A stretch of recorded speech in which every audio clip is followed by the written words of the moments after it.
गढ़वाल की शिवालिक पहाड़ियों के बीच बसा गंगापुर गांव बाहर से जितना शांत लगता था उतना ही टूटा हुआ था भीतर से। साल 1931 और गांव के भीतर अजीब किस्म का डर फैल रहा था।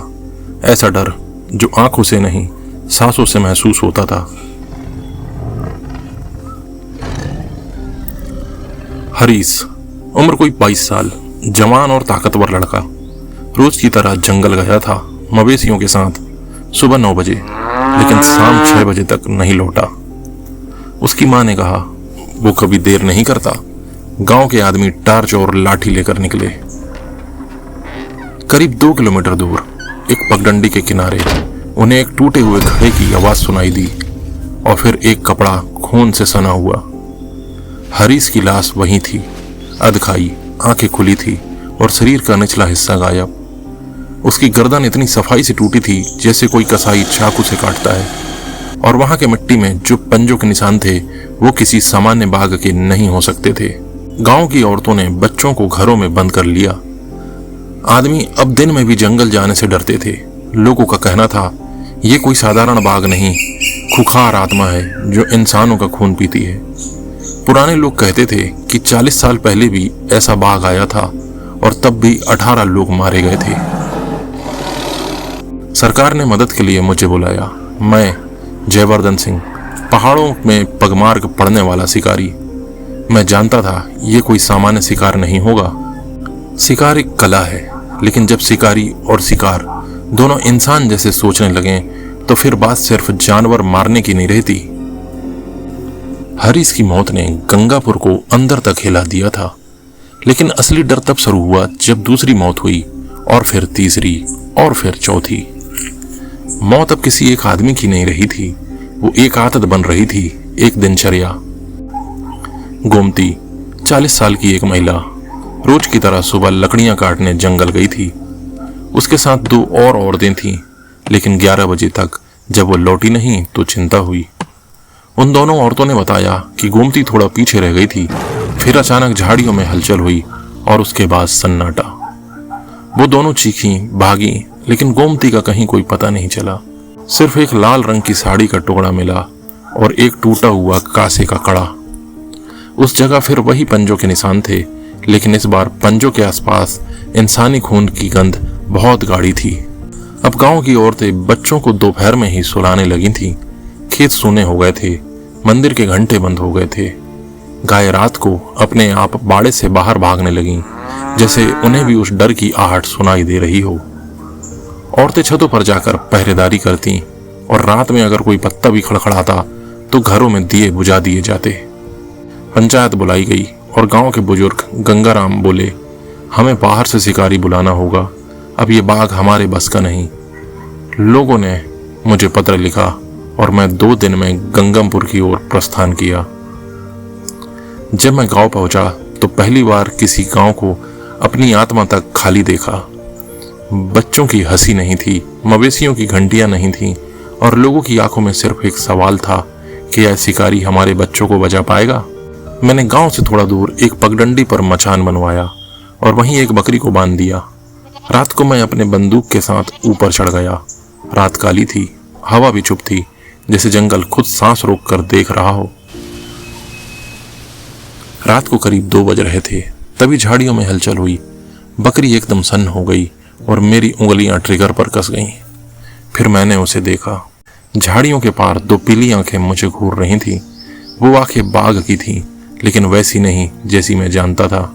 उनमें हिंसा नहीं, नफरत नहीं, बस एक अजीब थकान थी, जैसे वो जानवर नहीं रहा हो, वो इंसान बन गया हो। उस रात मुझे पहली बार एहसास हुआ कि ये बाघ सिर्फ शिकार नहीं कर रहा था, वो हमें देख रहा था, पढ़ रहा था और हमें वहीं मार रहा था जहां हम सबसे कमजोर थे, हमारे डर में। गंगापुर में अब तक 4 मौतें हो चुकी थी, लेकिन इसके बाद 5 दिनों तक कोई हमला नहीं हुआ।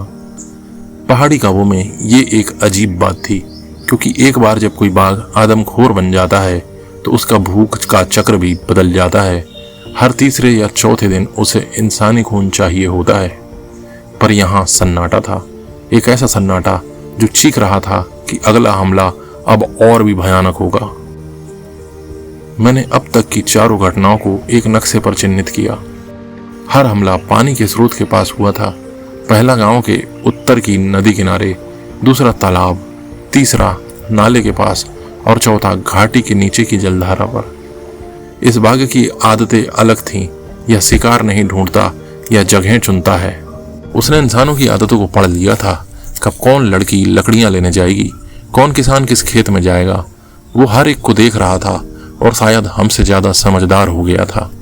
मैंने एक योजना बनाई, बाघ की अपनी भाषा में, उसकी जगह पर उसकी ही चाल से जवाब देने की। हमने गांव के नीचे के पुराने तालाब के पास एक नकली पगडंडी बनाई और उस रास्ते पर सीता नाम की एक बहादुर लड़की को दिखाया, जैसे वो रोज की तरह जा रही हो लकड़ी काटने। उसने लाल रंग की साड़ी पहनी थी जो दूर से साफ दिखाई देती थी। मैं, रामलाल और मेरा सहायक अर्जुन तीनों पास की झाड़ियों पर छुपे थे। बंदूकें तैयार थी, सांसें रुकी हुई थी। 2 घंटे बीते, कुछ नहीं हुआ। बकरी कांपती रही, सीता एक ही जगह बैठी रही। फिर अचानक अर्जुन ने फुसफुसाया, सर वो पीछे है। हमने मुड़कर देखा। बाघ जो झाड़ियों से आना चाहिए था, हमारी मचान के पीछे खड़ा था। इतनी चुपचाप, इतनी चालाकी से कि अगर अर्जुन ने ध्यान न दिया होता तो वो हमें मार चुका होता। मैंने बिना समय गवाए ट्रिगर दबाया। गोली उसके कंधे पर लगी और वह जोर से दहाड़ा। अर्जुन को पंजा मारकर गिरा दिया, लेकिन मारा नहीं। हमने दूसरी और तीसरी गोली चलाई। बाघ जख्मी हो गया और भाग गया। अगले दिन मैं, रामलाल और 2 ग्रामीण बाघ के खून के निशान का पीछा करते हुए पहाड़ी के दूसरी ओर पहुंचे। वहां एक गुफा थी, सकरी, अंधेरी और भयानक और शांत। हमने टार्च जलाकर अंदर झांका और जो देखा वह मेरे जीवन की सबसे डरावनी याद बन गया। गुफा के अंदर इंसानों की हड्डियां थीं, कुछ नई, कुछ कई साल पुरानी। एक बच्ची की चूड़ी, एक लाल रंग की साड़ी का टुकड़ा और एक स्कूल बैग खून से सना हुआ। वो सिर्फ मांद नहीं थी, वो कब्रिस्तान थी। मैंने बहुत बाघ मारे थे, लेकिन ये कुछ और था। इस बाघ में गुस्सा नहीं था, एक पीड़ा थी, एक इंसान सी थकावट, जैसे वो भी इस खेल से थक गया हो। अब तक का हर शिकार कोई भूख से नहीं हुआ था, हर हमला जैसे बदले की आग हो। और मैं सोचने लगा, क्या ये बाघ वाकई आदमखोर है या कोई कहानी हमसे छुपाई जा रही है। हमने बाघ को घायल तो कर दिया, लेकिन कहानी अब भी अधूरी थी। और गंगापुर के सन्नाटे में अब फिर एक चीख गूंजने वाली थी, शायद आखिरी नहीं, अगली। गंगापुर में अब तक 4 मौतें हो चुकी थी, लेकिन इस बार जो हुआ वह सबको चौंका देने वाला था। जब हरीश मारा गया तो पूरा गांव डर के साए में था, लेकिन अब डर का आकार बदल चुका था और यह डर सिर्फ गांव नहीं, पूरे जंगल तक फैल चुका था। गंगापुर अब एक बंद और वीरान जगह बन चुका था, लेकिन इस बार जब बाघ ने हमला किया तो उसकी दिशा बदल गई और यह पूरी तरह से नया था। दिन के उजाले में गोमती की मौत के बाद अब बाघ ने पूरे गांव को एक साथ निशाना बना लिया था। एक सुबह धनीराम और उसका बेटा खेतों में हल चला रहे थे। सब कुछ सामान्य था, लेकिन तभी जैसे ही वे खेत के बीच पहुंचे, बाघ ने अचानक हमला किया। धनीराम की चीख सुनकर उसका बेटा दौड़ा, लेकिन वह बाघ का निशाना बन गया था। बाघ ने धनीराम को फाड़ डाला और उसके बेटे को मरा हुआ छोड़कर भाग गया। लोग कहते हैं कि बाघ ने सिर्फ एक बार झपट्टा मारा था और फिर उसकी आंखों में एक अजीब सी भावनाएं थी, जैसे उसने इंसान के जीवन को छीन लिया हो, लेकिन उसे कोई खुशी नहीं मिल रही हो। धनीराम और उसके बेटे की मौत ने पूरे गांव को हिला दिया। लोगों ने रातों रात अपना सामान बांध लिया। बच्चे रो रहे थे, महिलाएं चिल्ला रही थी और खेतों में मवेशी भटक रहे थे। गांव में अब केवल 12 परिवार बाकी थे। बाकी सब लोग अपनी जान बचाकर पहाड़ियों में भाग गए थे। हमारे पास सिर्फ एक रास्ता था, बाघ का सामना करना। गंगापुर के हर आदमी की आंखों में यह सवाल था, क्या हम इस बाघ को हरा पाएंगे। अब हम जंगल की गहरी धुंध में बाघ के खून के निशान का पीछा कर रहे थे। हमें उसकी मांद का पता लगाना था ताकि उसे पकड़ सकें। हमने पता किया और देखा, बाघ ने जहां हमला किया था वहां उसके पंजों के निशान के अलावा एक और बाघिन के निशान थे। मेरा दिल धड़कने लगा, क्या ये बाघिन वही है जो इस नर बाघ को बार बार शिकार करने के लिए प्रेरित कर रही है। जंगल में घनी धुंध थी। हम धीरे धीरे उस गुफा के पास पहुंचे जहां बाघ ने अपना ठिकाना बना लिया था। बाहर हमें शिकार के संकेत मिले, और अचानक एक दहाड़ सुनाई दी। बाघ हमारी ओर बढ़ रहा था। मैंने अपने सहायक को धीरे से इशारा किया, तैयार रहो, दूसरी गोली न गंवानी पड़े, इसके लिए मुझे ध्यान से निशाना लगाना था। जब वह बाघ हमारे सामने आया तो मुझे एहसास हुआ यह बाघ हमारी ही नजरों से हमें घेर रहा था। इस बार वह पहले से भी ज्यादा घातक लग रहा था। हमने उसे गोली मारी और वह चक्कर खाता हुआ गिर पड़ा। हमने नर बाघ को तो मार दिया था, लेकिन जैसे ही वो गिरा झाड़ियों से फिर वही आवाज आई, एक और दहाड़। मैंने पलट कर देखा और वहां थी वो बाघिन। साफ दिख रहा था वो नर बाघ की साथी थी, शायद पत्नी, शायद शिकारी की छाया। उसकी आंखें मुझसे पूछ रही थी, तुमने मारा क्यों? हमने क्या बिगाड़ा था? वो जख्मी नहीं थी, लेकिन टूटी हुई जरूर थी। उसकी चाल में थकावट थी और उसकी दहाड़ में पीड़ा। बाघिन हमारे बिल्कुल सामने खड़ी हो गई, जैसे कह रही हो, जो करना है करो, लेकिन मैं नहीं भागूंगी। मेरे पास 2 गोलियां थी।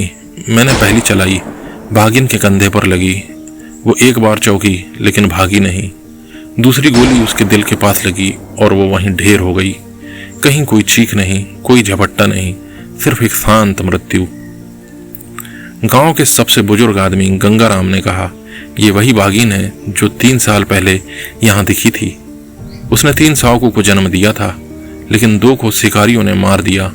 उसके बाद वो बदली। एक गोली ने उसके पिछले पैर को घायल कर दिया और तब से वो शिकार नहीं कर सकी। वो नर बाघ उसका साथी बना और शायद उसी ने फिर शिकार करना शुरू किया, इंसानों को एक एक करके। उस रात मैं सो नहीं सका। मैंने 2 आदमखोरों को मारा था, लेकिन मैं जानता था मैंने 2 जिंदा आत्माओं को खत्म किया था, जिनकी बर्बादी का जिम्मेदार मैं नहीं, हम इंसान थे। हमने उनका घर छीना, हमने उनके बच्चे मारे, उनके जंगलों को काटा और अब हम उन्हें ही दोषी ठहरा रहे हैं। धीरे धीरे लोग गांव में वापस लौटे। बच्चे फिर हंसने लगे, खेतों में हरियाली लौट आई और मंदिर के घंटे फिर से बजे। लेकिन मुझे अब भी उस बाघिन की आंखें याद हैं। हर रात जब मैं बंदूक उठाता हूँ तो वो मुझे देखती है, सवाल पूछती है कि हमारे लिए तुम्हारी दुनिया में जगह क्यों नहीं। हर आदमखोर जानवर की कहानी के पीछे एक इंसानी गलती छुपी होती है। हम कहते हैं ये बाघ आदमखोर था, लेकिन क्या हमने कभी सोचा शायद हम ही पहले जानवर बन गए थे। गंगापुर अब शांत है, लेकिन जंगल अब भी हमारी हर सांस को सुनता है और शायद हमें कभी माफ नहीं करेगा।